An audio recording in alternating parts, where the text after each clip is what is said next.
I'm Sandra Visser. I'm the Dean for Arts and Humanities here at Hope College, and I'm merely your moderator. I'm a philosophy person by trade, so you've got a lot to teach me.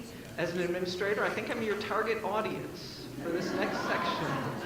So I'm here to introduce your three speakers. We have Katie Gantz, and she'll be speaking to you first. She is a professor of French at St. Mary's College of Maryland. Her PhD is from the University of Michigan, and she will be speaking on speaking fluent administration. She's the Associate Dean, is that correct? The Associate Dean at College of St. Mary's. I'm going to introduce everybody all at once so that they can just switch and you can listen as we go. Our second speaker will be Kent Eaton from Simpson. I've just heard that I missed a wonderful presentation by everybody else from Simpson. So Kent will be speaking to us from an administrator's angle at Simpson College. And the final person is another Katie, who spells her name differently, and is the provost at Hope College. Her degree is in communication. So let's welcome our three speakers who will speak in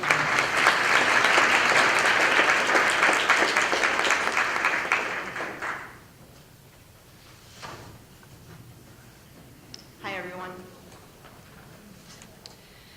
Yes, I'm the first Katie here. I'd like to begin with some context to help frame what I have to contribute today to a conversation about world languages and strategies that help us shift our thinking from the crisis mode to one of innovation.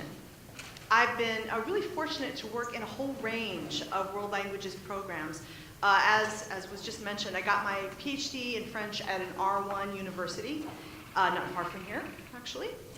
And while I was writing my dissertation, I adjuncted at two private liberal arts institutions in Ohio, really at opposite ends of the political spectrum. My first tenure-track job was at an excellent world languages program, a comprehensive university at Indiana. I salute my colleagues from Valpo here today.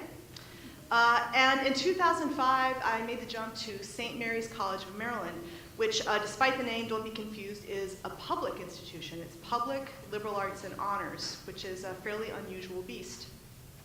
As I said, I've been there since 2005. I chaired our Department of International Languages and Cultures for 3 years, and in 2016, I became the Associate Dean of Faculty.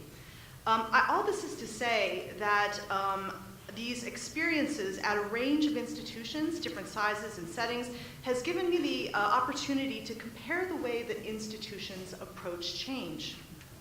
So in planning my talk for today, it struck me that world languages programs have invested considerable time strategizing about how to deal with change internally. We think all the time about falling enrollments. We evaluate the pros and cons of online language pedagogy. We think a lot about the devaluation of the liberal arts in public discourse. But what I'd like to acknowledge today is that sometimes there are also institutional level changes that are quite simply out of our hands. And these can be good and bad kinds of changes. It might come in the form of just a turnover in leadership, or it might be a pretty severe budget shortage, or it might be a really fantastic new curricular innovation. But for all these different kinds of change, it's critical that we have very practical approaches to articulating the value of our work to our institutions. So when I drew up these central ideas around communication, it suddenly felt remarkably familiar to me as a language instructor. So I hope you will indulge the trope.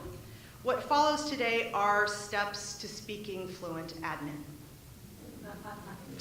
So why bother to learn to speak fluent admin, or at least intermediate high admin? I'll argue that in moments of institutional upheaval, there is an impulse to want to help your administrators see issues from the department's perspective. And it's understandable. We do this by asking them to become expertly acquainted from the department's perspective. And you do so by asking them to know everything about staffing and enrollment and budget and your department's history. The problem, the brutal truth there, is that all the other departments are doing the exact same thing. And in those moments of institutional change, there just isn't time for your administrators to acquire that kind of fluency. So what I'll talk about today will be strategies that actually work in the opposite direction, and instead encourage you to practice communicating your message in a discourse that will be most immediately comprehensible to your administrators, especially at times when there are lots of other things demanding their attention. And the good news is, who better than world languages educators to learn this particular skill? So I have 5 steps to talk about today, so let's jump in. The first one is really all about circumlocution. Find ways to convey the flexibility and adaptability of world languages. So everyone in this room already knows that our programs are remarkable resources for everything from the big institutional shifts around pedagogy and curriculum, to building partnerships across campus, to forging really exciting new career paths for Generation Z. And in many ways, part of our job is to move out of the defensive mode we've been in, and understandably so, for many years, and instead start to talk about languages as a set of solutions for our administrators. So, what might stand in the way of an administrator really understanding that world languages are worth protecting? The first is the problem of resorting to cliche, and I am as guilty as any. As a department chair, I wrote impassioned arguments for line proposals at the height of a pretty severe budget crisis that ultimately relied on sentimental and emotional arguments. And I will say I still very much adhere to those arguments. But it wasn't until I became an associate dean that I really realized that every department was making the exact same argument. And the argument really goes something like this. This college critically needs a line in X because X is fundamental to the liberal arts. Right? So really, the communication breakdown here for your dean is that this message just doesn't land because of the cliche. Similarly, I'd really encourage you to move away from the lore of ancient history.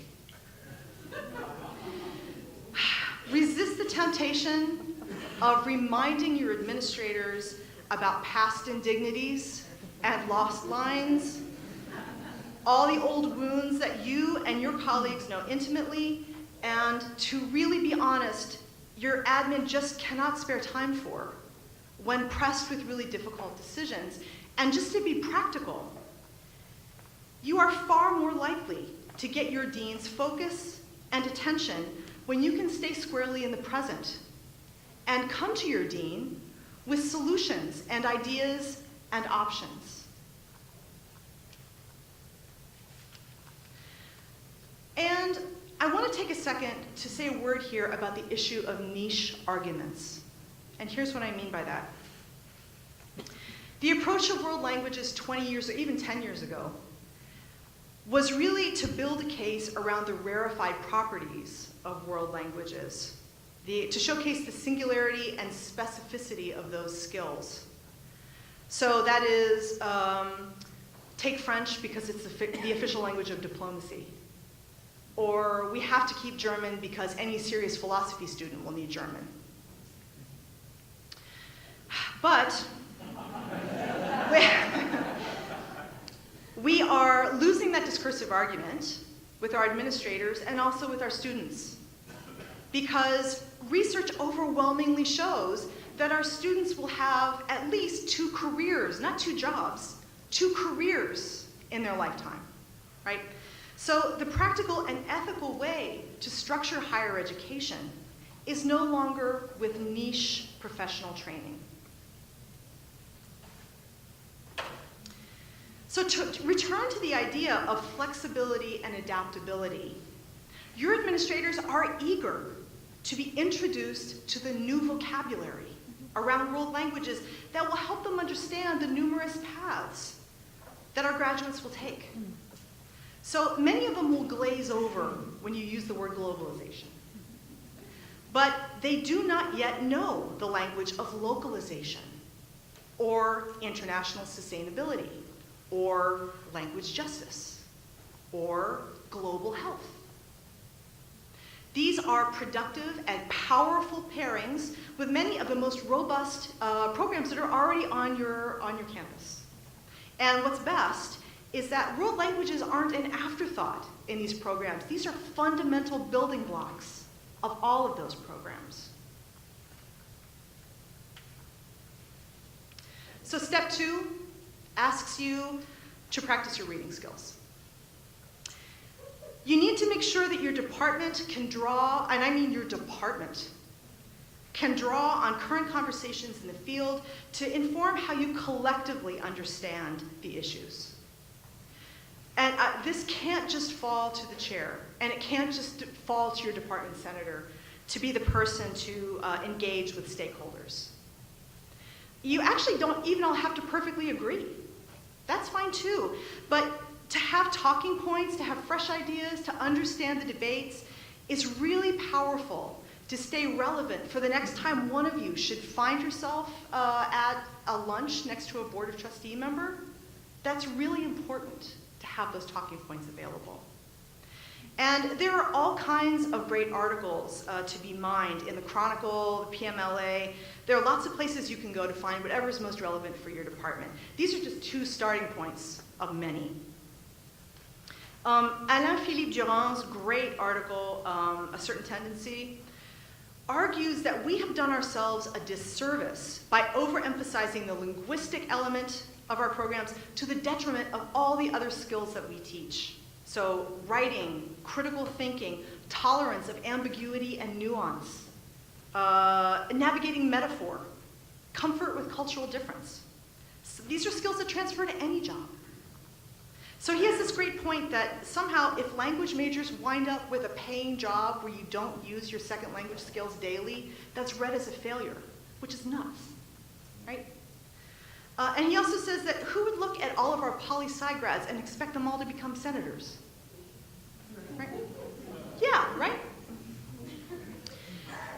World languages instruction trains undergraduates for successes in all kinds of work. And that is a point that we need to repeat more clearly and more often to our administrators.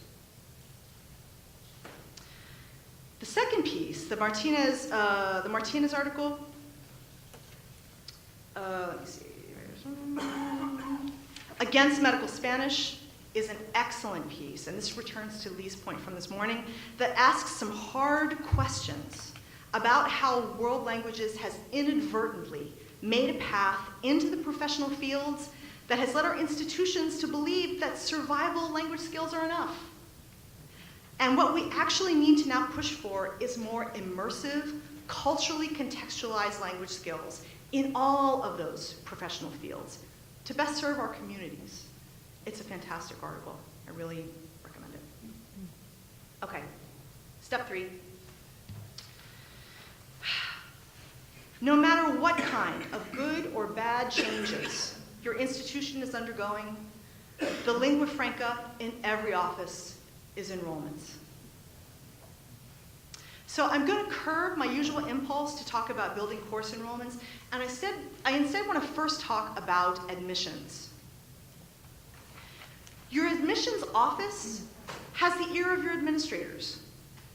So by collaborating with them, by bringing local high school world languages departments to classes to your campus, by reaching out to local high school teachers, you are demonstrating to your admissions director that there is concrete interest in your subject matter, and also to future enrolled students.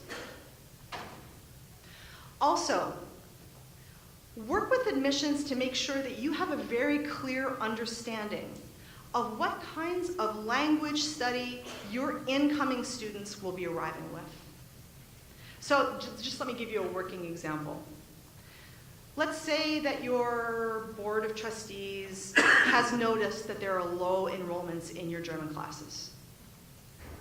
It's extremely helpful to be able to point to the fact that 64% of prospective in-state students will come from high schools that offer German, and that 35% of those students will expect to fulfill their college language requirement with German.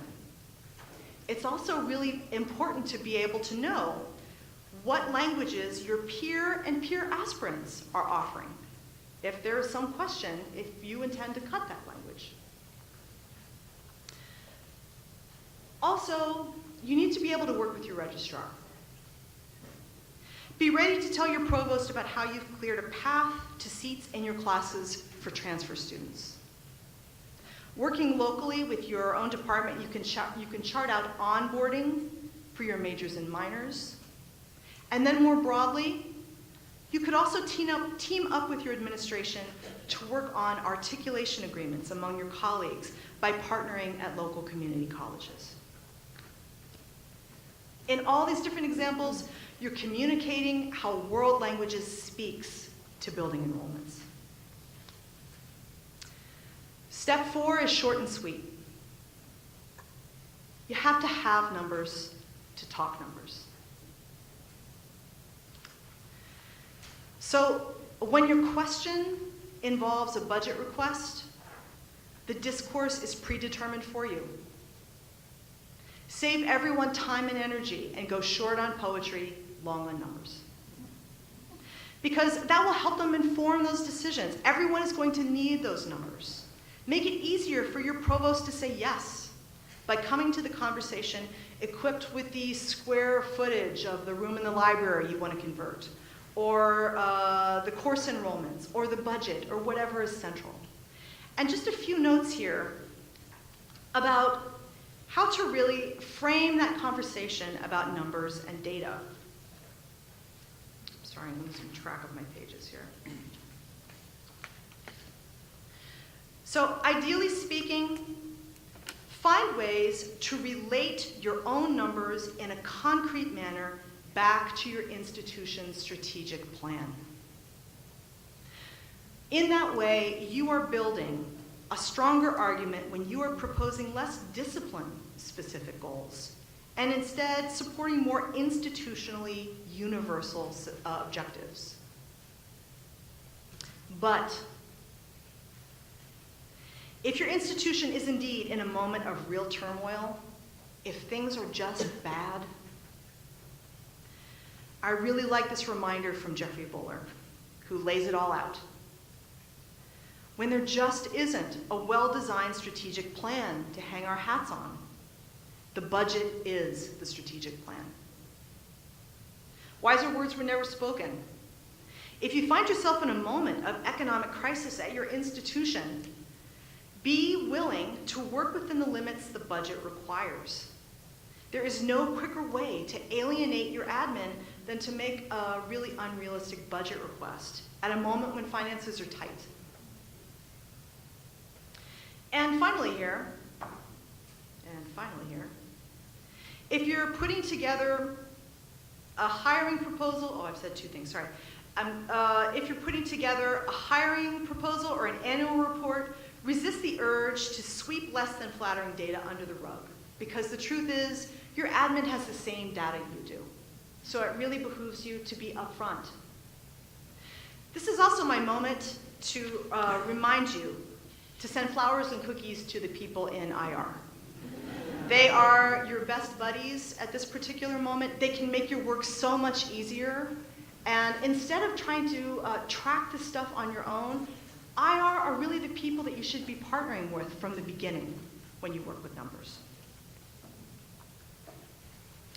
Okay, so the flip side of being transparent about numbers is to be strategic.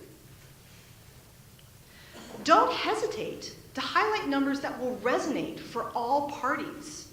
So maybe it's just the case that your enrollments aren't great this year. But there are other numbers that count to both you and your admin. So if you are asking for another line, it might be useful to calculate, for example, what percentage of your language courses support your gen ed structure. Count that. Or let's say your your institution has a new initiative to really improve its profile. Do you have Phi Beta Kappa on campus? How many of your recent Phi Beta Kappas were world languages majors and minors? Because my guess is a lot of them. Since intermediate level proficiency of a second language is a requirement. Can you demonstrate the impact of world languages faculty by listing how many in your program have been really good citizens of the college and have been supporting institutional initiatives in admissions, first-year mentoring, undergraduate research, etc.? So my point with all of this is to say numbers work in a number of ways, and make them work in your favor. Finally, practice your listening skills too. You need to bring authority and dimension into your mode of expression by showing your admin that you're listening to voices from beyond your own campus. Be ready when the perspectives might not always affirm your own or gasp when they might echo your admin. I want to put in a plug here for the Association of Departments of Foreign Language, which is a subset of the MLA. They have a really extraordinary opportunity with a consultancy service that will make a one-day site visit to your campus to work on whatever concerns you and your department might find most useful.